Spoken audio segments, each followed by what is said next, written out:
IM2 classes. Doing our last day of graphing quadratic functions. Today we are graphing in what's called intercept form. This is probably the easiest way to graph, at least I think it's the easiest way to graph because we're graphing the intercepts, which are given in this part of the equation. They're going to tell us where the graph crosses the x-intercept, or the x-axis rather. So it's going to tell us the x-intercepts, and then we use that information. We spot those points, find the vertex, which will be in between them, and we're done. Right? We only need to do 3 points. It's pretty simple. This is an example. Notice, so x minus p and x minus q, those are going to be the intercepts. So if we look down here, the minus p, it's the opposite here. It's going to be, if it's minus p, it's going to be a plus p. If it's plus p, it's minus down here. So when I do an example, it'll make more sense, or do a couple examples. But kind of like with the vertex form, when it's in the parentheses, when we move it to the intercepts, it's going to be the opposite. Yeah, so here's a graph, and then right in between it, we get the axis of symmetry. It's really easy to find the axis of symmetry, and the vertex is at the bottom. The toughest part is just going to be finding the vertex, and that's really not that big of a deal. Anyway, so there's the vertex. Let's do some examples. Actually, let's look at an example. So here's a graph. All right, this is the graph of the negative x plus 1 times x minus 5. So it's negative, so it opens upside down. So notice how here it's a plus 1, and the intercept here is minus, so it's opposite. So this is a minus 5. Down here at the opposite is where it becomes plus 5. The reason for that is because we are finding where the graph equals 0. So if x plus 1 is equal to 0, right, and we solve, we get x is equal to negative 1. And so that's why it's opposite. And if you can just remember that it's opposite, this is real quick.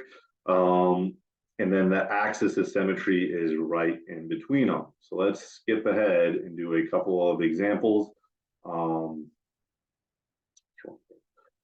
So here, first thing I'm going to do is plot the intercepts. So from this one, this is going to be x plus 2, so the x-intercept from there is going to be a negative 2. So that means it's at negative 2, 0, right? This one, the x-intercept is going to be at positive 3, so it's going to be at 3, 0. So negative 2, 0, 3, 0. Then what we want to do is find the axis of symmetry when we're graphing. We're going to put a dotted line on the axis of symmetry. You can do this by adding these values together, the negative 2 and 3, and divide by 2. So we can do negative 2 plus 3 divided by 2. Negative 2 plus 3 is negative 1 divided by 2 is negative 1/2. Well, isn't that frustrating? I should have looked at closer. I don't want to deal with fractions. Who likes fractions? We're already this far, so we're going to deal with the fraction anyway. So negative 1/2. You can also go in between these values. So the distance between is 1, 2, 3, 4, 5. So it's going to be halfway in between. So here is my axis of symmetry. We're not quite done yet. That's a positive 1/2. Negative 2 plus 3 is a positive 1. But like I said, we're not quite done yet. What we need to do now is find the vertex. So the vertex is going to be somewhere along the axis of symmetry. To find the vertex, what we are going to do is substitute our axis of symmetry into the equation here. Right? To make things easy, All right, so it's going to be 1/2 and 1/2. I'm just changing the x's from the original equation to the x that we found the axis symmetry on. And now I just need to evaluate this. I'm going to, we'll do the whole fraction deal. All right, so 1/2 plus 2. I'm going to do it off the side here. I need to make the 2 a fraction.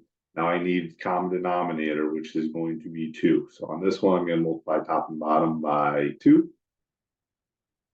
So that's going to be 1/2 plus 2 times 2 is 4. 2 times 1 is 2. So now I can add these together. That is 5/2. So this one here, 1/2 plus 2 is 5/2. I'm going to do the 1/2 minus 3. Same thing, I need to make the 3 a fraction. Common denominator is going to be 2 again, so I got to multiply top and bottom by 2.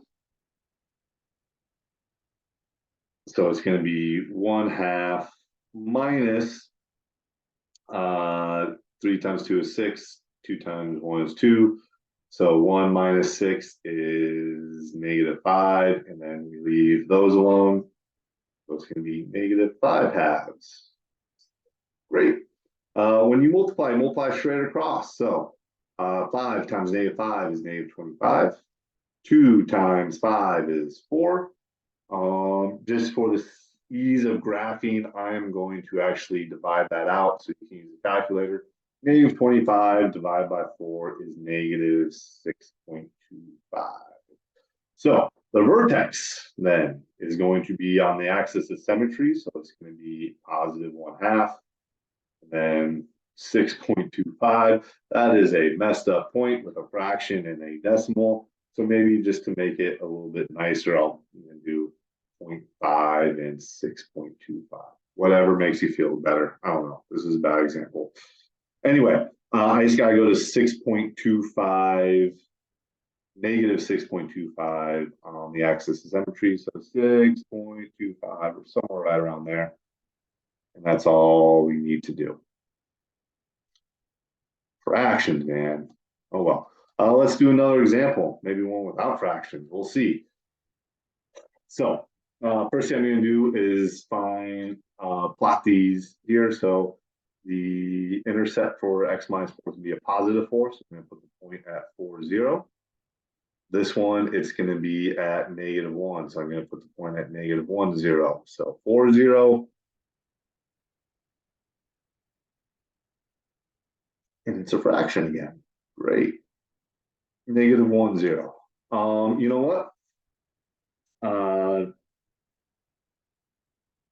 Yeah, so if you go just in between them, we're going to see it's right down here.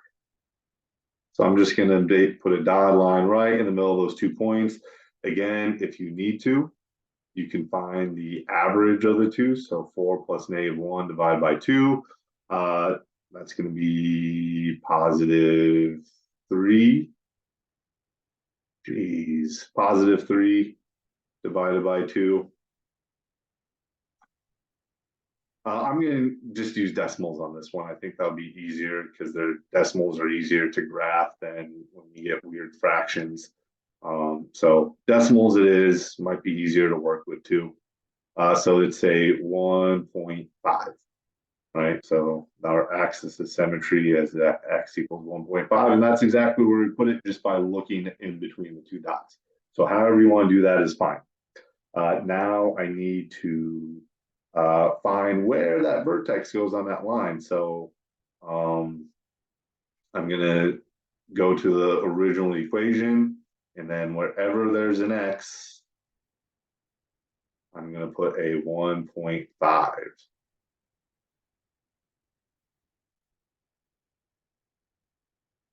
So 1.5, and then this would be 1.5. So again, the x is from the equation up here, turn into our axis of symmetry, 1.5, and evaluate that. So -2 times 1.5 minus 4 is -2.5. 1.5 plus 1 is positive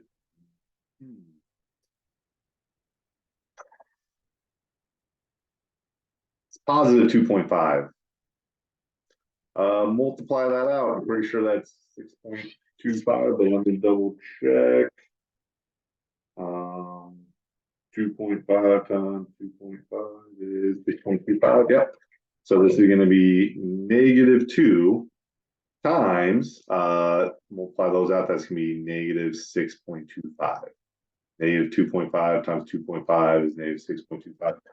And then that is going to be a positive 12.5. -2 times -6.25 is positive 12.5. Great. That doesn't even fit on this. Another bad example. I'm going to erase that so I have spot. I'm just going to do my best. 12.5 is going to be somewhere if I extend my axis symmetry up here. So 112, somewhere up here. General. All right. So hopefully on the problems I'm going to give you, it's not so much nonsense with these fractions and it's whole numbers you're dealing with it. A lot easier with whole numbers if you're not dealing with fractions and decimals, but still not that bad with the decimals. And that will do it for this time.